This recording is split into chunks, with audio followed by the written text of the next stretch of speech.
When done properly, the internet, screens, and particularly social media can provide 5 essential elements of adolescent well-being: a sense of control over one's environment, individuation, self-expression, a connection to others, and acceptance.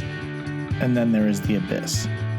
Welcome to App-Propriate, a podcast designed to give you a little taste into the positives and negatives of the most popular social media apps, so that you and your most importants can make more informed, healthy, and safer choices when it comes to interacting through your screens.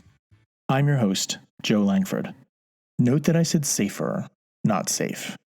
Interacting through screens with other humans contains a degree of natural risk, just like real life.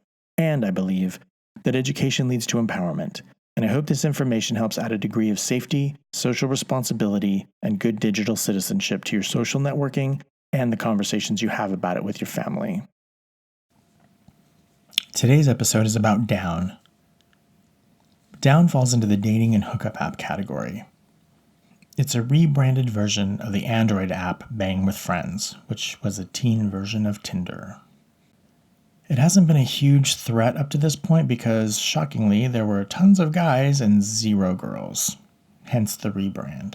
And along with that new branding came a huge media push and an expansion to Apple devices, and a new slogan that makes it fun and easy to get dates or get down wherever or whenever.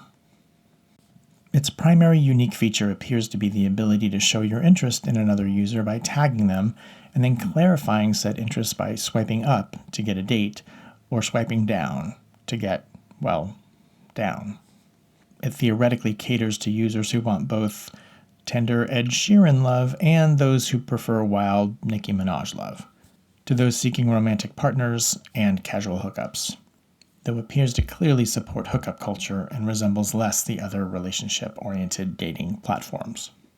Another unique feature of Down is that the app only sends a notification to users if both parties are interested in the same thing.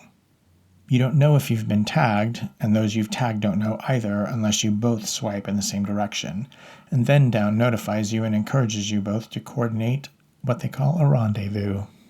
A third unique feature is that Down doesn't hook you up with other potential matches nearby. When signing up, you're required to give the app access to your Facebook account, and then it only connects members with people in your Facebook friend network, your friends and friends of friends. Think of it as Facebook friends, with benefits. Down will match you with anyone in your extended circle of friends of friends, and the like, even if they aren't on the app. If they aren't on the app, they'll get a notification to join and a message letting them know that someone likes them, but they'll only see you if they do join and show an interest in you as well. Down will only ever match you with someone who's also swiped to like you as well, and then you'll have the ability to message them and arrange a date. Down is rated 17+, and its target demographic appears to be 18 to 30-year-olds. The app is clearly more centered on casual hookups than anything else. It's been around since 2013, has over 6 million downloads in the app stores, and has made at least one appearance in the number 1 slot on download charts for dating apps in that time. They really like their premium membership. Almost every time you touch the screen, you're prompted to sign up for a premium if you don't already have it. The premium membership appears to be around $17 a month and allows full access to all Down users as opposed to the just 10 people a day you get access to with the free version. Like other dating and hookup apps, Down allows users to message each other and filter by age and gender. Unlike most other dating apps, there's no true profile with a bio and interests, etc. Swiping appears to be designed mainly on looks, and potentially some assumed prior knowledge of the person since they're at least Facebook friends with your Facebook friends. Filtering choices are really only limited to age and gender. You can't, for example, search a distance parameter, which seems to me would make getting both dates and or down difficult for most people.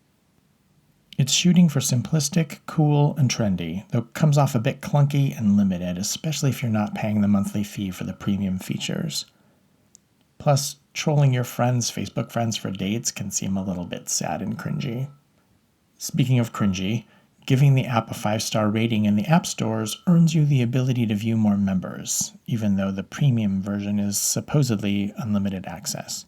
and users are rated by other Down users as either dateable and or bangable, with a score that's determined by how many people view your profile and show interest in meeting up for a date or hooking up for some Down.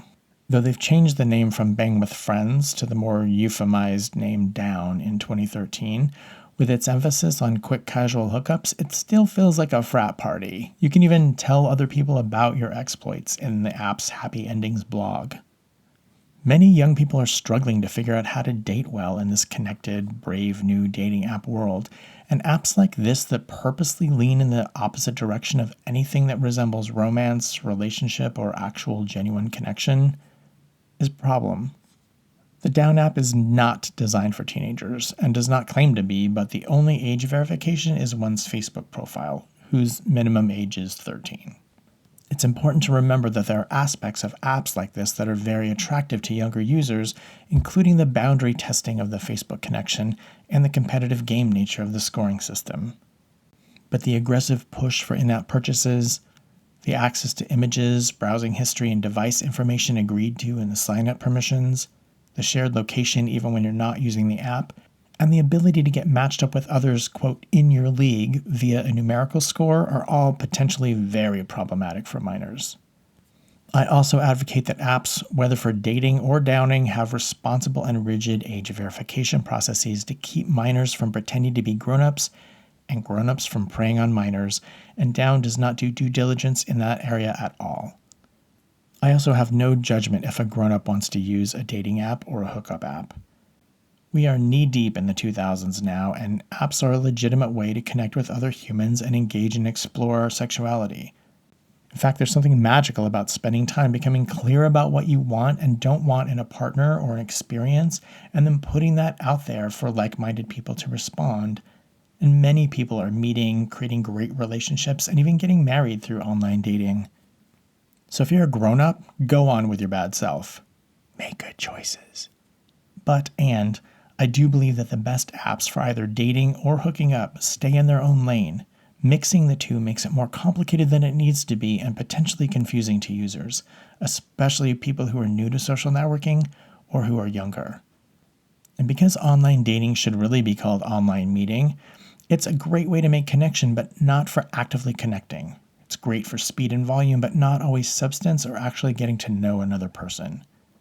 Teens particularly run the risk of becoming trained to automatically choose or reject potential relationship prospects as though they're scrolling through an Amazon wish list. Relationships in real life are more than swiping right or hitting the like button. And while it's natural and normative for teenagers to be curious about sex, relationships, and begin to explore their sexuality, online dating, and certainly online downing, should be reserved for adults. Thank you for listening. I'm Joe Langford. I'm a therapist, a sex and tech educator, and a dad, and I specialize in helping families navigate that intersection of adolescence, sexuality, technology, and behavior. More information about me and my work to promote healthy, positive, and safer sexual and social behavior, both online and off, can be found at my website, beheroes.net. The advice presented in this podcast is a form of education and is intended to provide general information about common though broad topics that impact underage people. Specific circumstances and facts may make said advice unsuitable and/or other actions necessary for individuals. This podcast is meant to be an adjunct, not a replacement, for IRL experience, professional advice, and good old-fashioned common sense. In addition, much of the information included here can and most likely will change with time, culture, and the rapid development of technology. BeHeroes.net does not seek nor accept any monetary gain or financial support from any social media platform mentioned. BeHeroes.net is committed to providing quality consulting, coaching, product, speaker, and contracted therapeutic services, advocacy, and resources to clients, visitors, customers, colleagues, and fans. Appropriate is produced by BeHeroes.net.